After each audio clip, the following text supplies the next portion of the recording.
Welcome to Bedtime Haunting, the podcast where the past isn't silent and forgotten places speak again. Each week, we uncover the real histories behind the world's most mysterious places. Stories of silence, memory, and endurance. I'd love to hear from you. Tell me where you're tuning in from. Share your ideas for future episodes in the comments, or leave a rating wherever you listen. This is Season 1, The Asylums of History.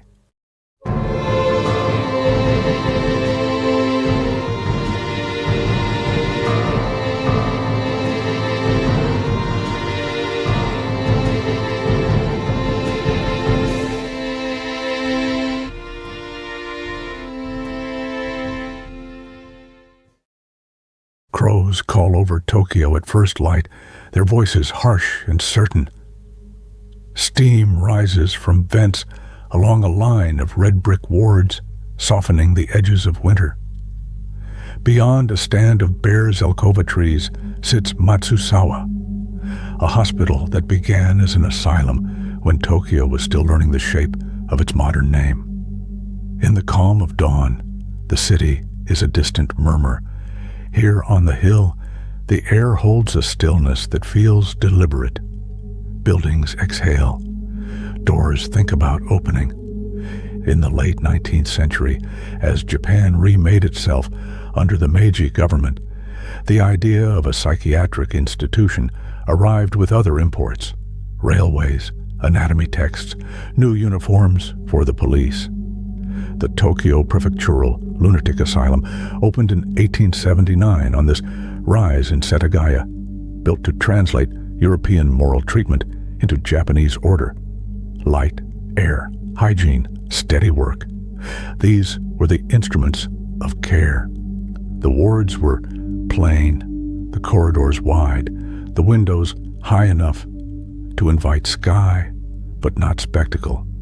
Even in its earliest years, the place looked like patience made into architecture. Nurses slid shoji screens to soften winter light. The floorboards creaked with the measured rhythm of Geta at rounds. In the garden plots, cabbage rows held steady under straw mats. Silence wasn't emptiness here, but etiquette, an agreement that calm could be taught.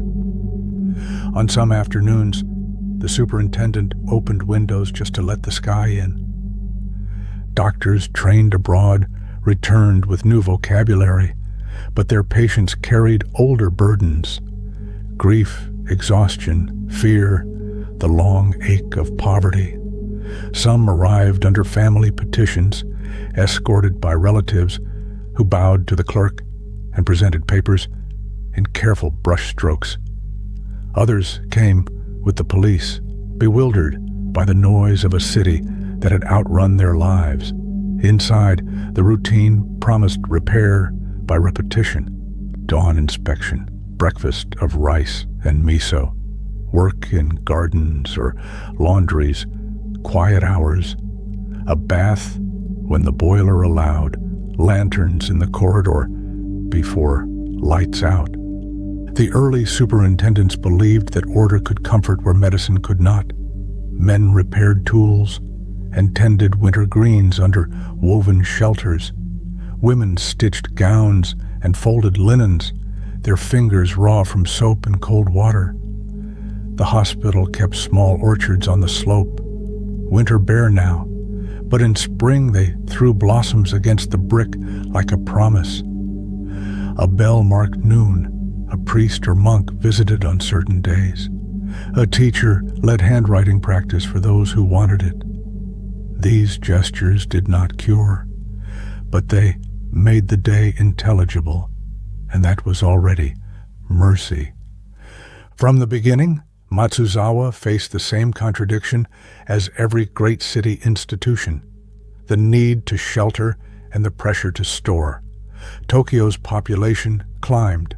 The wards filled, rooms meant for 6 held 10. the staff learned to read the difference between agitation and hunger, between sleeplessness and fear. Nurses, many trained on site, kept small notebooks where the official forms ended, who preferred green tea to barley, who calmed at the sound of sutra chanting, who watched the window for a visitor who never came.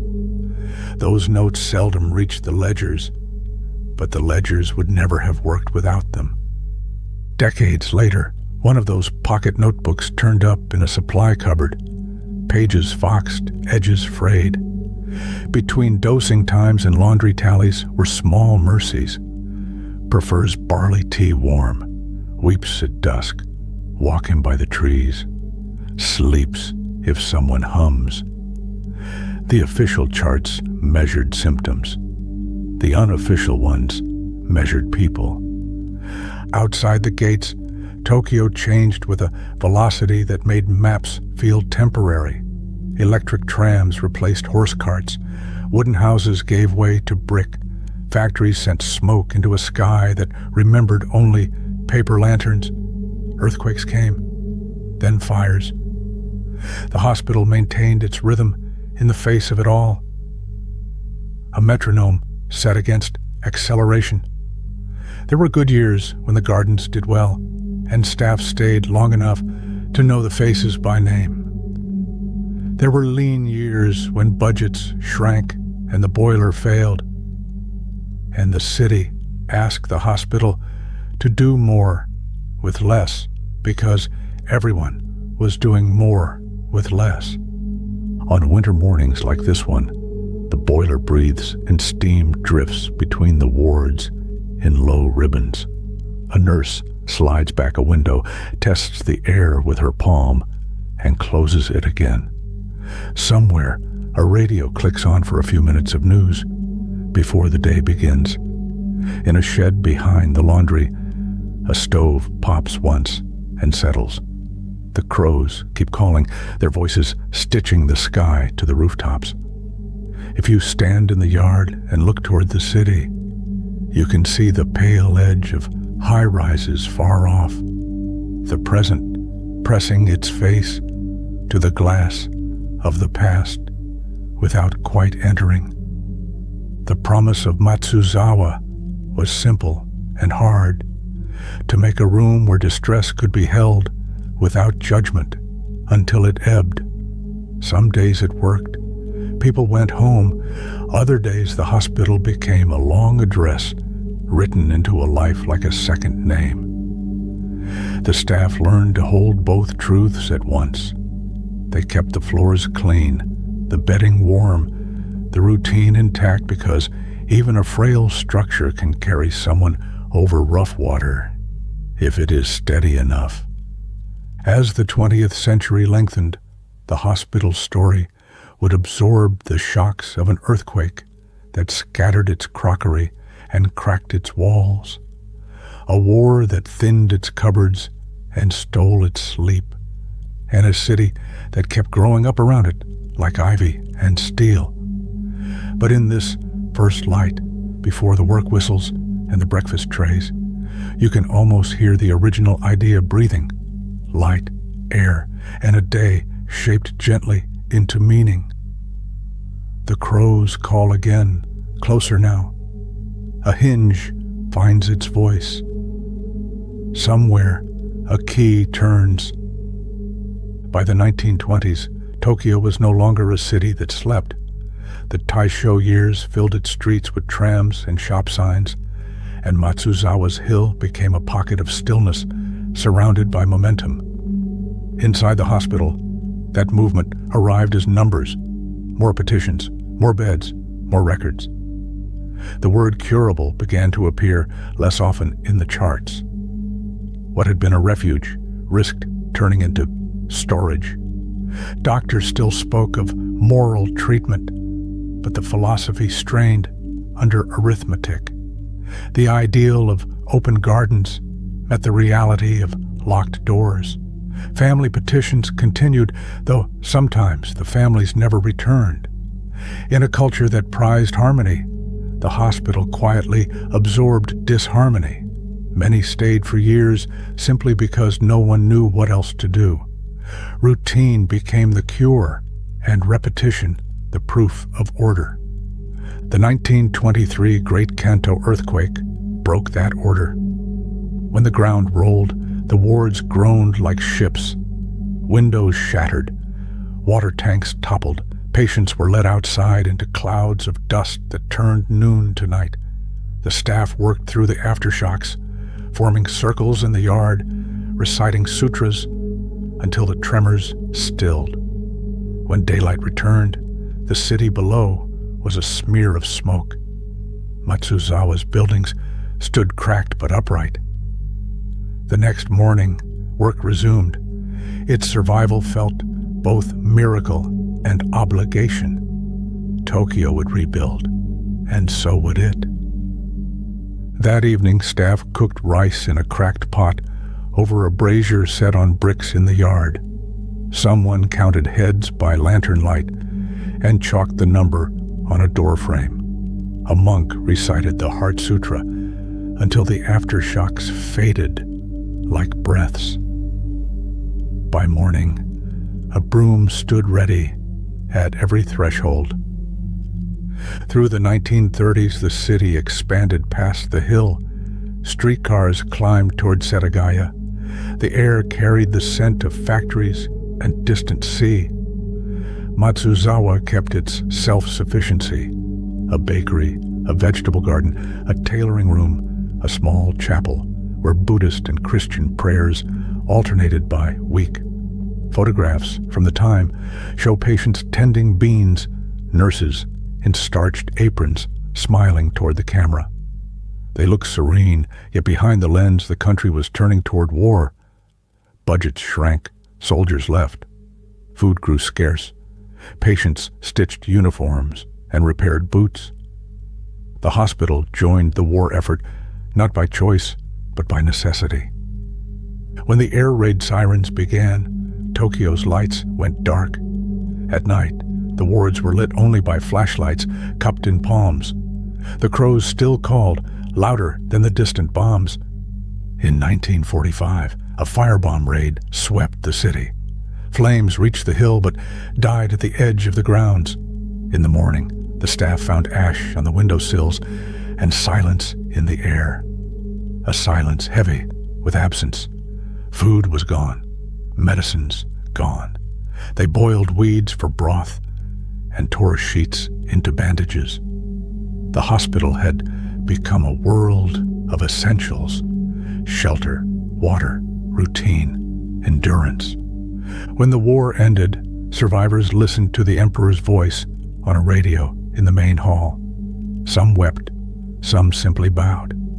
The next day, they began cleaning. That was Matsuzawa's pattern through every crisis: absorb the shock, wash the floors, reopen the wards. In a city flattened by defeat, its persistence felt almost defiant. The philosophy of care changed names, but its rhythm remained. The measured pulse of a building that refused to stop breathing. The 1950s arrived with the smell of new paint and the sound of rebuilding. Tokyo was a city of scaffolding and ambition, and Matsuzawa, once again, became a measure of progress. The Ministry of Health sent inspectors, clipboards in hand, to ensure the hospital reflected the nation's new ideals of democracy and welfare. The wards were repaired, the windows enlarged, the old dormitories turned into classrooms. A sign at the entrance now read, Tokyo Metropolitan Matsuzawa Hospital, a name that promised medicine rather than confinement. For the doctors, the challenge was no longer ideology, but scale. The post-war years brought an avalanche of admissions. Trauma from bombing, poverty, hunger, and displacement filled the wards beyond their design.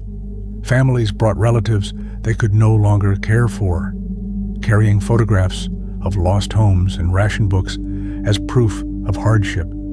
In a city learning to speak again after censorship and loss. Silence became a common language. The staff learned to interpret it in many dialects: grief, exhaustion, shock. Psychiatry itself was shifting. Western textbooks spoke of electroconvulsive therapy and early antipsychotics. Japan adopted both cautiously. The treatments worked for some, frightened others.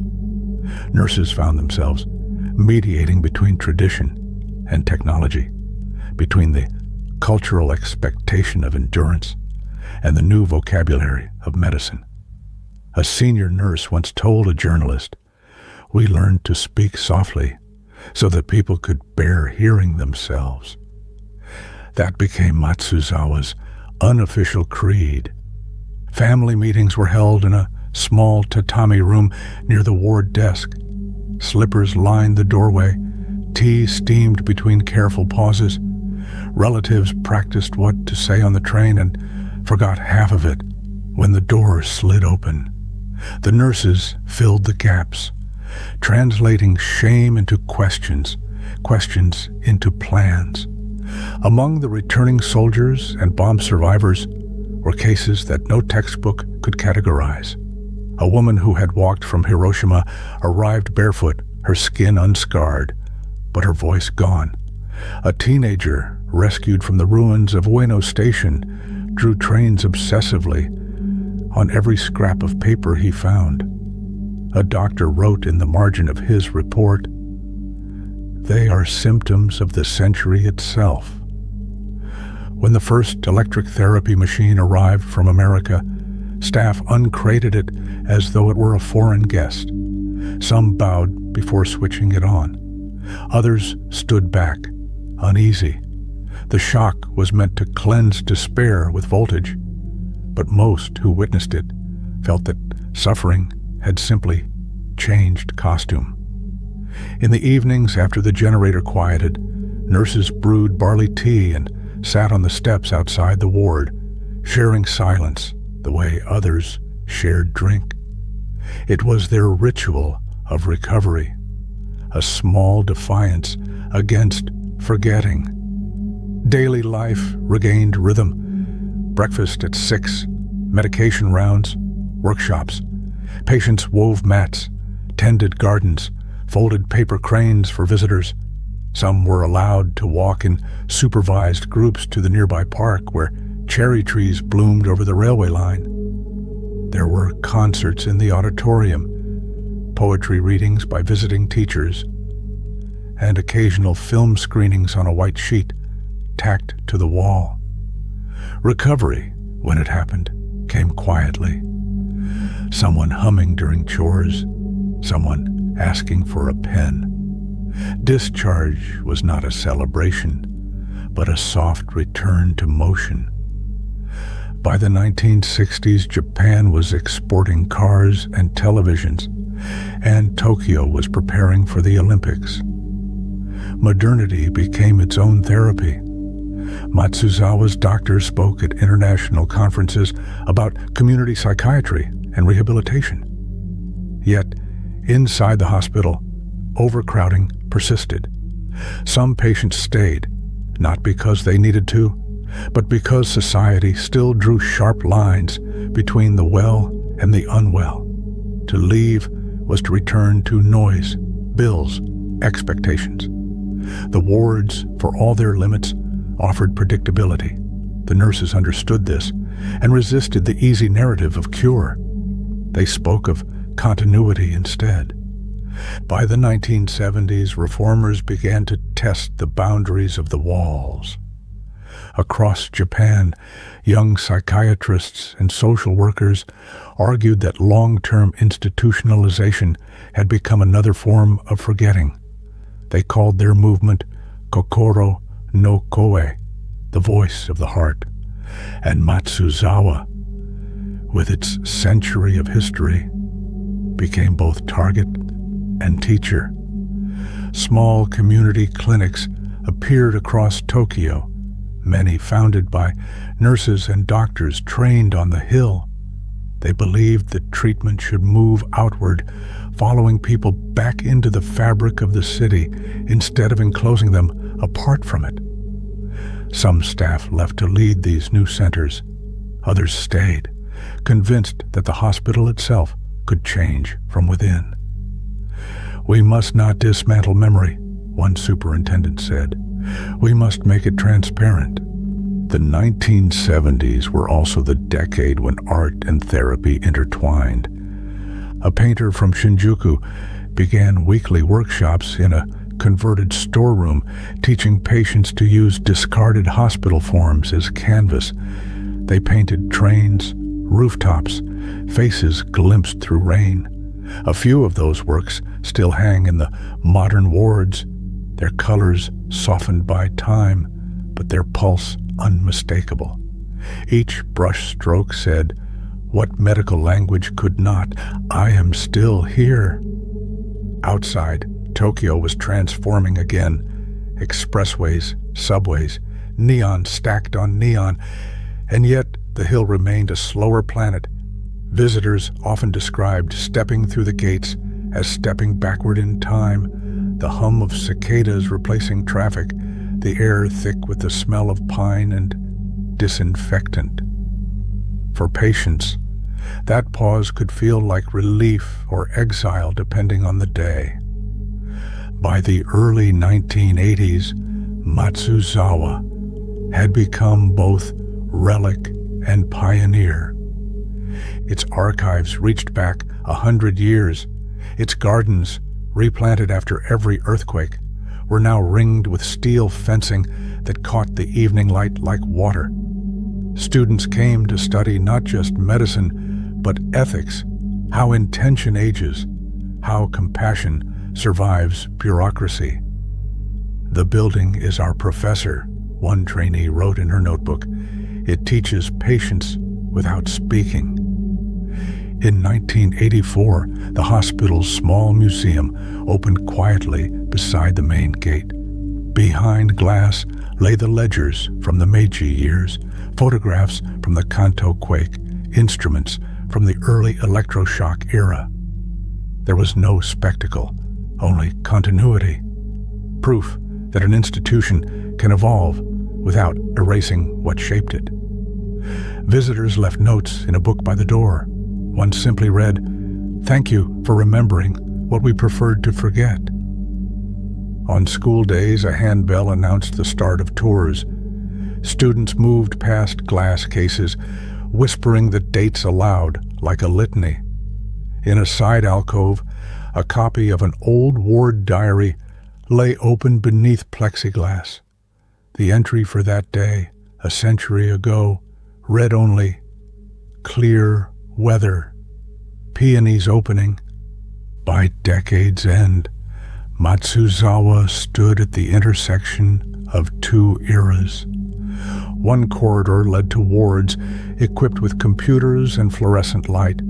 Another ended at a door that opened onto the original brick wing, its plaster veined with hairline cracks. Past and present coexisted like layers of breathing. The staff learned to walk both timelines at once, to care for the living while tending the ghosts that history refused to discharge. By the 1990s, Tokyo had folded itself around the hill. High-rises gleamed beyond the treetops. Trains rattled past every few minutes. The city's pulse beat through the soil. Yet inside the gates, time still moved at the pace of footsteps and seasons. Matsuzawa had become both hospital and witness, a place that healed and remembered in the same breath. The red brick wards remained at its heart, flanked now by glass and steel additions that mirrored the skyline. In the courtyard, a stone engraved with a single word, Kokoro, meaning heart, mind, spirit, gathered rainwater in its carved letters. Visitors often paused there before entering, unsure whether to bow or whisper. The air carried the scent of antiseptic and pine. Crows watched from the Zelkova trees, their black wings glossy as ink. New generations of nurses began their training here. During orientation, senior staff told stories of endurance, how the first superintendent believed sunlight could heal, how the quake cracked the walls, but not the purpose, how the war years tested mercy, and the reforms taught humility. You will hear the building breathing. One instructor told them that is history exhaling. Patients now arrived by subway and smartphone message. Some came for a week, some for a season, some indefinitely. Therapy rooms overlooked the old orchards replanted decades ago. In spring, petals drifted through open windows and settled on the floors of consultation rooms like small reminders that nothing stays confined forever. The doctors called it slow time, the rhythm of returning to oneself. Evening descended gently on the hill. The wards glowed amber. Footsteps softened from the upper floors. The city's lights flickered to life one by one, reflections trembling across the windows like scattered constellations. A nurse closed the last window, checked the charts, and paused at the threshold. The hospital seemed to breathe around her. A steady, patient sound, neither haunted nor cured, only enduring. For more than a century, Matsuzawa has carried Japan's conversation between suffering and care, from imported ideals to indigenous compassion, from confinement to community. Its bricks are old, its purpose perpetually new.